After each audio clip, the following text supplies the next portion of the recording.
La classe moyenne.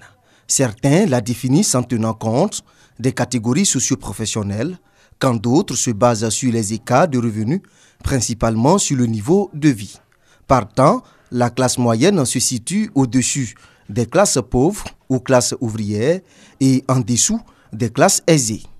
Le cas de la Côte d'Ivoire après une étude menée par l'Agence française de développement AFD avec pour échantillon les ménages. Pour des ménages qui sont en moyenne entre 3 et 4 personnes, donc c'est des ménages assez restreints aussi, de taille assez restreinte, sur des niveaux de revenus qui vont de un peu moins de 100 000 francs CFA à 500 000 francs CFA par mois sur l'ensemble du ménage. Des résultats qui aideront à l'élaboration de politiques de développement. Faire des plaidoyers auprès des pouvoirs publics, mettre en œuvre des politiques et des actions pour le développement de l'entrepreneuriat et qui pourraient avoir une incidence dans l'augmentation et dans l'élargissement de la classe moyenne.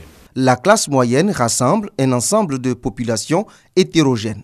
Elle constitue le moteur de croissance dans un pays. Puisqu'elle va augmenter la demande intérieure du pays et donc augmenter le PIB.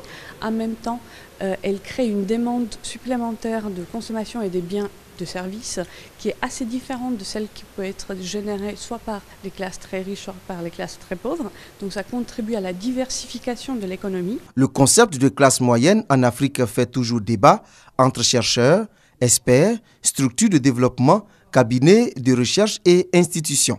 La Banque africaine de développement BAD considère que lorsqu'un Africain a plus de 1000 francs CFA par jour pour vivre, il n'est plus pauvre et donc appartient à la classe moyenne. Selon le cabinet Deloitte, 60% des Africains considérés comme appartenant à la classe moyenne vivraient avec 1105 à 2275 francs CFA par jour.